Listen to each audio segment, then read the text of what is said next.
Nakalatag na ang mga programa para sa Pista ng Nazareno sa Huwebes. Todo higpit na rin ang otoridad para sa seguridad ng mga dadagsang deboto. May nusugaw si Mav Gonzalez.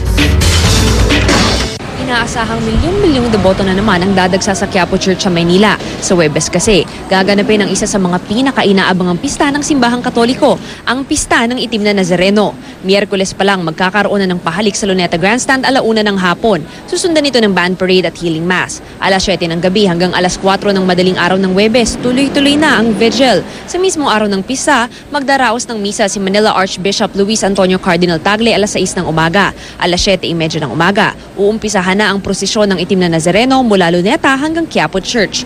Dito sa mismong Quiapo Church, may ilang tindahan ng mga kandila, rosaryo at iba pang religious relics. May mga bago ring portalet para sa mga magsisimba. Buong puwersa ng Plaza Miranda PCP ang magbibigay ng seguridad sa pista. Nasasamahan pa ng mga pulis galing sa Manila Police District Headquarters.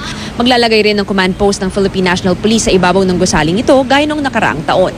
Mav Gonzalez, GMA News.